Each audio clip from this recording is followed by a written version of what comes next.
Perhaps what I am about to tell you now may sound like heresy to many, but the truth is that most people live as slaves to their own minds. Yes, slaves. While they believe they are making conscious decisions, in reality, they are prisoners of hidden beliefs, memories from the past, and invisible fears. Your mind may be controlling your life, not you. But here's the shock. The brain is not the master. It is the servant. And today, I will show you how to make this servant obey and put your mind to work in favor of your dreams. Your brain, as sophisticated as it may seem, often does not work in your favor. In fact, it was not designed for your success, but for your survival. That's right. Inside you, an invisible battle takes place every single day. While your rational mind seeks to prosper, create, grow, and reach new horizons, a more primitive part of your brain is constantly trying to pull you back to what is familiar, even if that familiar is painful or limiting. This is why so many people remain in jobs they hate, in relationships that destroy them, or in habits they know are harmful. Not because they want to, but because the reptilian brain whispers, "Here is safe. Do not take risks. Do not leave your comfort zone." How many times have you made the decision to change something important in your life? Perhaps waking up earlier, starting to exercise, learning a new skill, or even starting your own business. You planned, organized yourself, and even felt the energy of initial motivation. But when it came time to act, an inner voice said, "Not now. It's better to wait. What if you fail again?" That voice is not your conscience, not a premonition, and certainly not proof that you lack ability. That voice is simply your brain trying to protect you from the discomfort that the new brings. It does not distinguish between a hungry lion ready to devour you and the challenge of getting up earlier to run. To it, any change is danger. And here is what many fail to realize. The mind does not seek what is best, it seeks what is known. If you live in patterns of scarcity, procrastination, or self-sabotage, that becomes comfortable for the brain because it is predictable. It prefers to keep you trapped in a known cycle of pain rather than allow you to risk the possibility of growth. That is why so many people react with sudden insecurity, plausible excuses, and the irresistible temptation to postpone. They do not understand that it is not bad luck, laziness, or lack of willpower. It is simply a servant called the brain, trying to execute the program it received. I myself have been in that place. There was a night, in the early years when I was writing, when I found myself defeated inside. The debts were high, the rejection of my manuscript seemed endless, and my mind kept reminding me of every failure I had ever accumulated. I seriously considered giving up. But that night, in the darkness of the room and of the soul, I realized that it was not the world that was against me. It was my own mind sabotaging my steps, using my story as proof that the future would be the same. And in that moment, I understood, if I did not retrain my brain, if I did not make it obey, I would spend my whole life a slave to defeatist thoughts. That decision changed the course of my life and led me to everything I achieved afterward. Think with me, how many times have you been paralyzed by fears that, in practice, never materialized? How many opportunities have you let pass because you believed the stories your mind told you? How many times have you convinced yourself that it's not the right time, only to realize months later that you were exactly in the same place? This is the invisible battle. It is not outside, it is not in others, it is inside you. And until you understand that the brain is just a servant that needs firm command, you will continue to be dragged by it like a puppet without direction. Science has already proven that about 95% of our decisions come from the subconscious. This means that almost everything you do does not arise from your conscious will, but from automatic patterns that have been imprinted throughout your life. It is as if an autopilot, based on old memories and limiting beliefs, is driving the vehicle of your existence. And that is precisely why so many people cannot get out of their place. even when they desperately want to change. The subconscious was programmed to obey fear, not faith. But here is the good news. The same brain that sabotages you today can be reprogrammed to work in your favor. It learns through repetition and experience. Every time you act despite fear, every time you persist even without seeing results, every time you choose to stand firm in a decision you know is right, you are teaching your brain a new truth. Gradually, what seemed impossible becomes habit. What seemed unbearable becomes natural. And what once caused fear becomes a source of growth. You no longer need to fight your brain. You need to lead it. You need to show it that the new can also be safe, that leaving the comfort zone does not mean death, but abundant life. This is the mental discipline that transforms. This is the key to winning the invisible battle. Because the moment you decide to take command, the mind that was once your greatest enemy becomes your most loyal ally. And when that happens, nothing can stop you from achieving what you desire. Self-sabotage is one of the most treacherous forces within us. It does not shout. It does not come suddenly with violence, but it infiltrates small actions, seemingly innocent excuses, and justifications so convincing that you believe them. Have you ever caught yourself saying, Have you ever caught yourself saying, I work better under pressure, while leaving everything until the very last minute? Or promising yourself that you would start that important change tomorrow? Or perhaps beginning a new project full of enthusiasm, only to abandon it halfway through? This is not bad luck, not fate, and not a personal curse. It is simply your brain, poorly trained, pulling you back into familiar territory. What most people fail to realize is that the brain prefers the familiar over the ideal. It would rather keep you trapped in known cycles of failure than risk stepping into the unknown of success. That is why so many people repeat the same mistakes, enter the same harmful relationships, and return to the same habits they once swore to abandon. It is as if an invisible chain holds your feet, but this chain comes not from the outside, but from within. And the most dangerous part is that it disguises itself as caution, prudence, or even wisdom. I have seen this happen countless times. I have witnessed brilliant men and women with extraordinary talents waste their lives because they believed internal phrases such as, "This isn't for me. I am not capable. If I try again, I will fail." These phrases, repeated day after day, carve deep grooves into the subconscious, like well-worn paths along which thoughts always travel. The more the brain follows this path, the harder it becomes to create a new route. Take, for example, Mike Tyson, a man with superhuman talent, capable of knocking out opponents in seconds and conquering the world at a very young age. Yet without mental discipline, with a mind dominated by impulses and self-sabotage, he wasted fortunes totaling hundreds of millions of euros, became embroiled in scandals, and nearly destroyed his career. Talent opened doors for him, but the lack of control over his mind made him close them himself.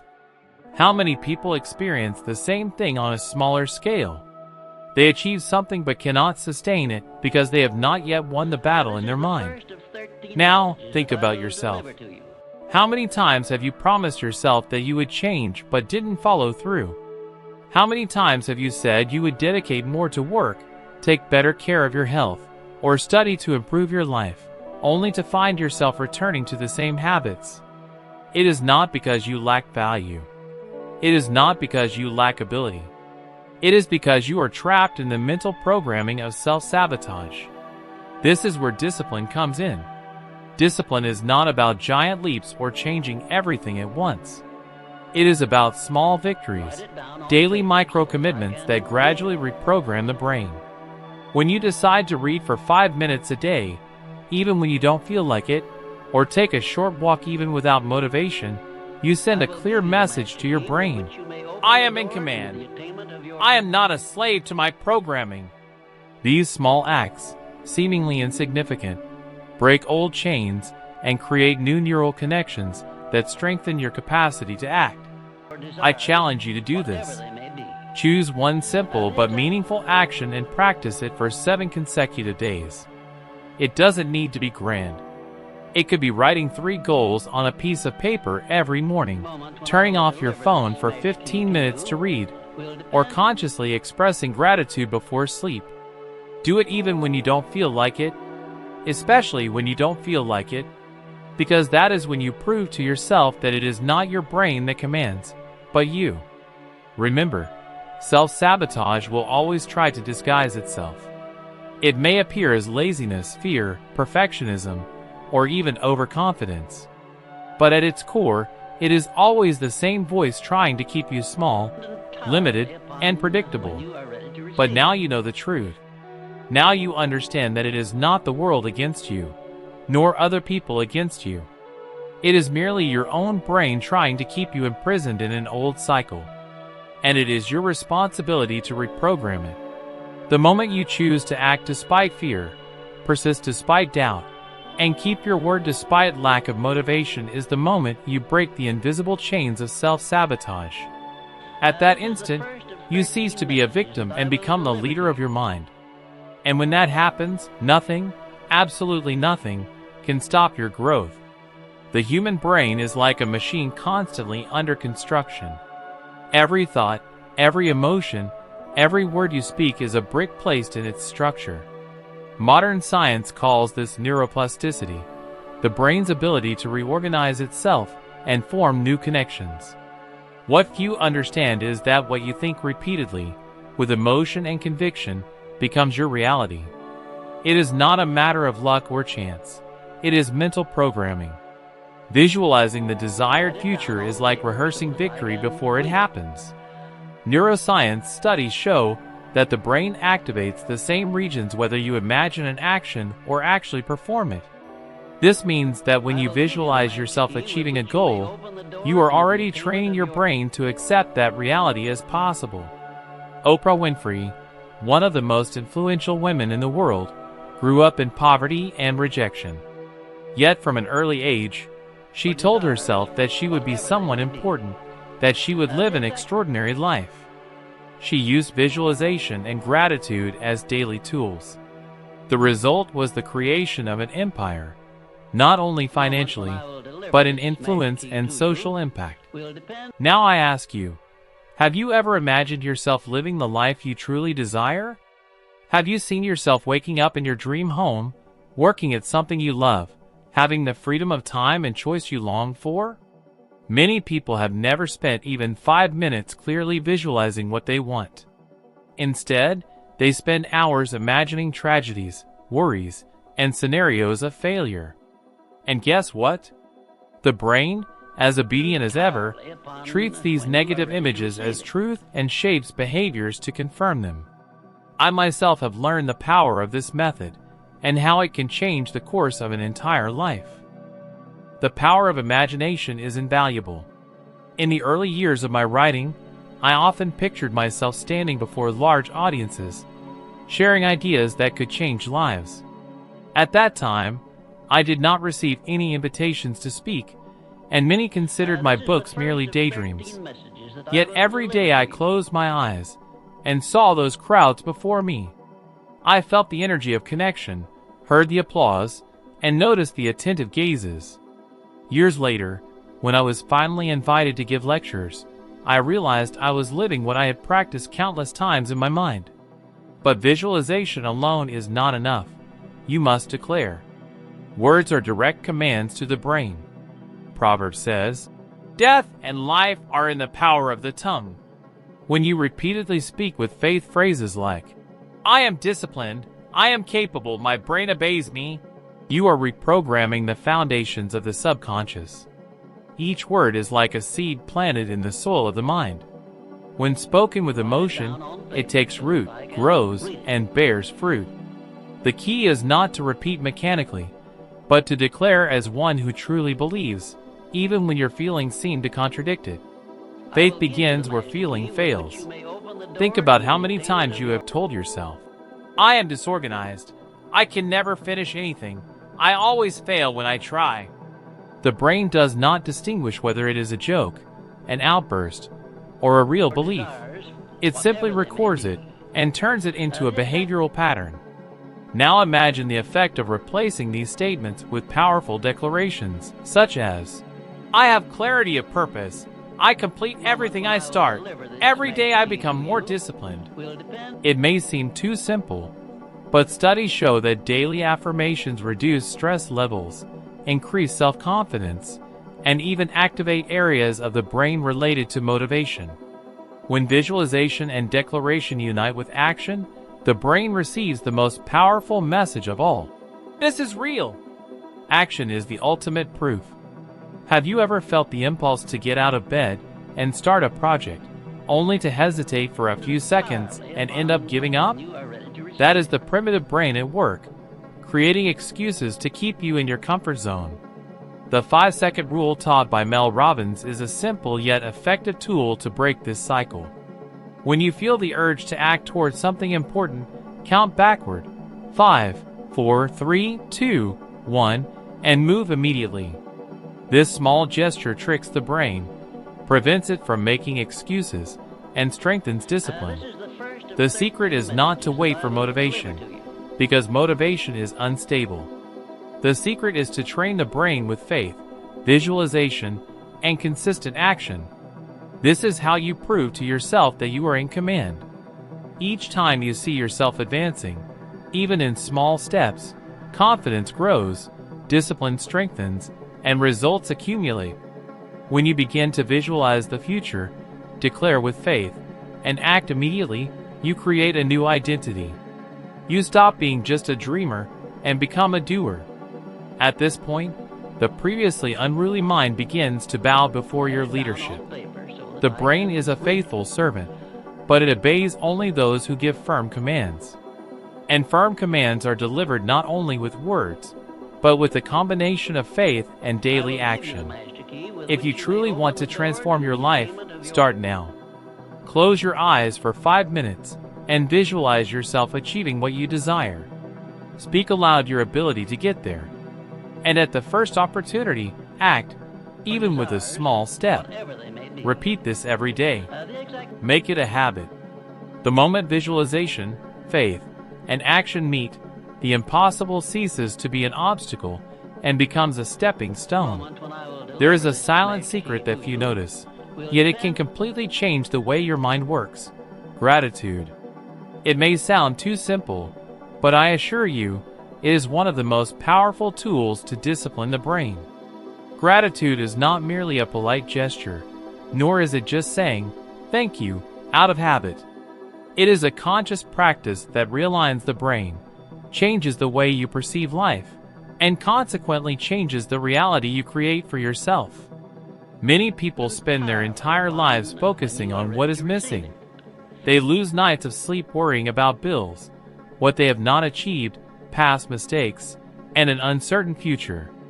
They feed their minds daily with scarcity, fear, and comparison. And the brain, ever obedient, records this pattern and shapes behavior to confirm it. That is why someone can live in a comfortable home, have health, family, and opportunities, yet still feel an emptiness as if nothing is enough. The problem is not reality itself, but the way the mind has been trained to see it. I have lived this firsthand. During the years of the Great Depression, I saw strong men give up on life because they could see only scarcity and ruin around them. I myself went through moments when I did not know how I would support my family, when it seemed that the work of a lifetime would be destroyed by forces beyond my control. But something changed when, amid despair, I decided to list everything I still had: health, faith, a clear purpose, the opportunity to learn from pain. That simple list did not change circumstances overnight, but it changed how I perceived them. And this shift in perception gave me the strength to continue, clarity to make decisions, and courage to move forward when many had given up. Science confirms this. Researchers at the University of California have proven that people who practice gratitude consciously show greater activity in the hypothalamus, the region of the brain responsible for emotional balance, sleep, and even habit regulation. Moreover, people experience higher levels of dopamine, the neurotransmitter closely linked to motivation and pleasure. In other words, gratitude doesn't just change what you feel. It literally reorganizes the way your brain functions. Now, think about yourself. How often during your day do you truly stop to feel gratitude? Not merely repeating words, but deeply sensing thankfulness for what you have. Have you ever noticed that when you give thanks for something, even something small, your energy changes? It's as if, for a moment, the weight becomes lighter. And the most remarkable part is that the more you practice gratitude, the more reasons you find to continue being thankful. The brain begins to seek signs of abundance instead of evidence of scarcity. Here is a simple practice that can transform your life. Every night, before going to sleep, write down 3 things you are grateful for. It doesn't matter whether they are big or small. It could be a smile you received, the food on your table, or even the opportunity to learn from a challenge. As you write, close your eyes for a few seconds and truly feel the gratitude. This daily practice teaches the brain a new path, a new way to interpret reality. Over time, this awareness develops mental discipline because you no longer allow scarcity thoughts to pull you along. Many people live without a clear identity because they've gotten used to believing the labels they were given. Failure, incapable, average. But when you connect with gratitude, you reconnect with your true identity. You understand that you are defined not by what is missing, but by what you already possess and what you are capable of creating. Jesus did this countless times. He didn't see people for what they were, but for what they could become. He called Peter, impulsive and insecure, a rock. He called Gideon, a man who saw himself as the least in his household, a valiant warrior. Transformation always begins with how you see yourself. When you practice gratitude, you begin to see yourself differently. No longer as someone limited, but as someone growing. No longer as a victim of circumstances, but as someone capable of leading their own mind. This strengthens discipline because you act out of confidence rather than fear. You understand that you are not alone, and that even in pain there is provision, learning, and guidance.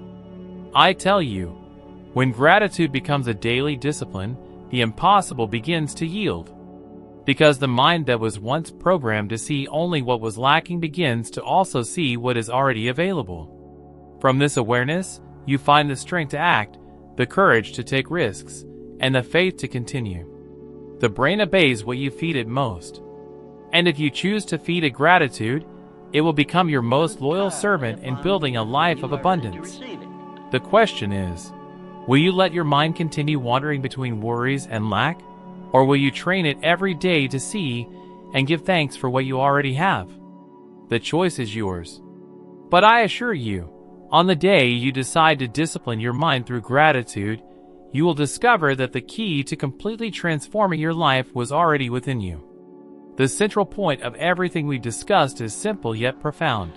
The brain is merely a servant, and when you learn to train it with discipline, faith, and gratitude, it becomes your greatest ally in transforming your life. This awareness separates those who remain trapped in cycles of fear and scarcity from those who achieve freedom, purpose, and fulfillment. And now, if you wish to continue this journey, the next video appearing on the screen will lead you up another step in your evolution of wisdom. Because every step you take is an opportunity to become 1% better than you are now. I deeply thank you for being here with me today, and I am already waiting for you in the next video.